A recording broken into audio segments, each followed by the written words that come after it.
Hello and welcome to the Faces of Africa Pocket Edition, where we dissect and discuss the topics covered in our weekly documentary show, which takes you through the continent's history, cultures, and major issues through exploring great personalities. This week on Faces of Africa podcast, we have an interesting episode on bees. My name is Fathiya Mohammed and I have here Jeff Muthee. Hi Jeff. Hi Fathiya, how are you? Good, it's a bit chilly. It's cold. The weather, but I love this weather. I like it when it's chill, when it's a bit chilly.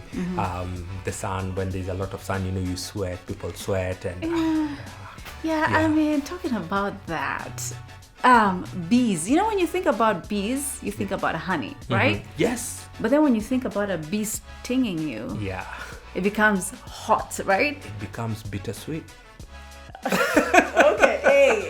Okay. All right, you win. Yeah. Okay, so this week's episode, The Dawn of the Bees, is about Dawn, a lady who's actually a journalist and very passionate about agriculture or agricultural journalism, if there's something like that. Correct. And she actually keeps bees. So she's a beekeeper. Yes. I love the visuals of the story. I love the storytelling. How was it for you? For me, I also enjoyed the story. Enjoyed the two worlds colliding. Like this lady, she's a journalist, and then she's a beekeeper. On this, those are like two different. They're on the different parts of the spectrum, right? Yeah, and as you said, the visuals are beautiful, especially the close-up of the bees, the natural sounds of the bees. There's one particular shot that lives rent-free in my mind till right now. It's the close-up of the bee on a flower. On a pink flower. And you actually see what it does, because I don't think we really look at it that much. Yeah. It's beautiful. It's beautiful. The storytelling is beautiful. Then the honey. Who doesn't love honey? I was watching that documentary, and then I was just, my mouth was just watering. Right, because it's like very, like, I wouldn't say authentic, but the honey is so clear and nice, you know? Yes. Not processed.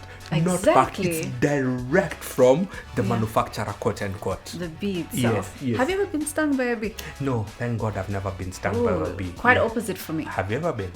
Well, I was 7 at the time. How was it? It was on my face. Whoa. And it just blew up. Like, it became so, it became so swollen. My face became so swollen on one side. Yeah. And do you know what I was told I could apply to make it better? Do you know the shoe shining kiwi that we use in? Yes. Yeah. So I was told to apply that. Oh no. It didn't really help. Yeah. But I mean, it went down. But that's the downside of bees sometimes, if you mess around with it. But there's a special kit that they're wearing in the documentary. Tell us about that. Oh yeah. When you go to harvest honey, and as you were saying, bees can really be brutal, right? The stinging and all. So they wear this, do they call it I don't know what it's called. It looks like a PPE kit. That's the best way we could. Yes. This kit, this honey harvesting kit. That comes with a suit and then a smoker, right? Yes. The smoker just helps to chase away the bees. It doesn't kill the bees, just chase them away, so that you can be able to collect the honey. And then the suit obviously helps you not to get stung. 100%. By the bees, because when you touch a beehive, that's when you know how brutal that little insect can be. I mean, it looks interesting. I feel like I could want, just to see how it feels to do that. But it's scary at the same point. Me too. I would love it. They're all over. Knowing that they can't sting me and I'm there, I would really love to do it. I love such kind of quote unquote an adventure. Okay, let's talk about the documentary in terms of it being a niche, especially for a journalist. And she talks about Dawn specifically, who is the beekeeper in this instance. She talks about how it's important to harvest these bees and to keep them, especially in South Africa, where there's been cut down of trees like eucalyptus trees, and there's lack of water. What do you think of the initiative she's putting in place? I think it's very, very important, and she's sparking a conversation that not very many people are considering it here. Many people do not know just how important bees are. If the bees become extinct today, there'll be massive food shortage. And people do not consider that because they just consider bees produce honey and that's it.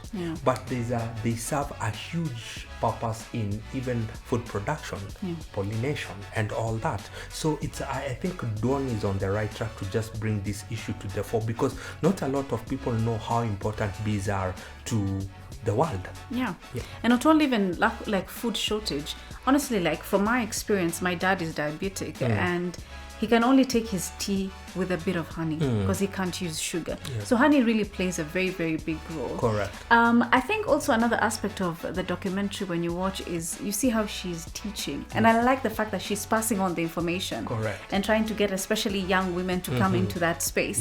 Do we have that a lot like in countries like Kenya? I don't think so. You know what happens, especially in this part of the woods, no pun intended, it's a lot of people when they're making money, they never talk about it. Okay, Right. they just keep quiet, and then you'll just see somebody prospering, their life is moving on smoothly. good. So you are like, well, where is he getting his money? But he'll never tell you. There's a line in the documentary that Dawn uses, like many farmers, even many beekeepers, will keep their trade a secret. But for her, she decides to dispense that information. She's like a little bee, just dispense that information out there and just make sure that people are getting this information, and a lot more young people and women are getting into the beekeeping space. Yes. And it's also interesting to see, like, for instance, how Dawn, she only has like 10 hives and then she gets this funding and she gets 30 more hives. And you see how she gets excited into harvesting this. So it shows the importance of it. But I think also from another journalistic perspective, she has a podcast. Yes. And like us, like here on this Faces one. like this one, Yes. where she talks about, beekeeping and like from this food from Zanzi that she talks about. What do you think of in terms of ways people can disseminate information when it comes to honey? Do you think we have enough? I don't think we have enough, but we can just get creative like the way Dawn is doing, right? This information needs to go out, whether it's via memes, whether it's via podcasts, whether it's via what you do on TikTok or Instagram. Right. This information needs to go out there. Let's just be as creative as possible, because there's a lot. Technology has come to help people to just dispense information, right?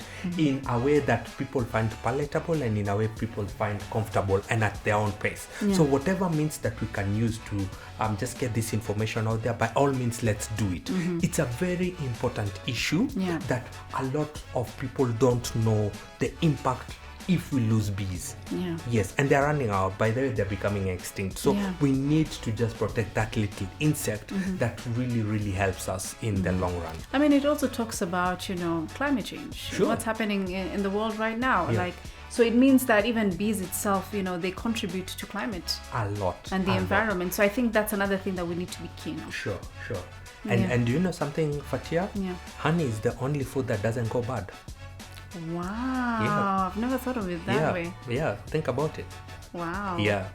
Really nice. Thank you so much, Jeff. Thanks, Fathiya, for having me. Yeah. Much appreciated. 100%. So I think it's going to be a bittersweet episode, like you said. Yes, this one will be a very sweet, sweet episode. I just, weirdly, even when we're talking about honey right now, my mouth, I'm just salivating. 100%. Yeah. Right. Thank you so much, Jeff. Thank you so much, Fathiya.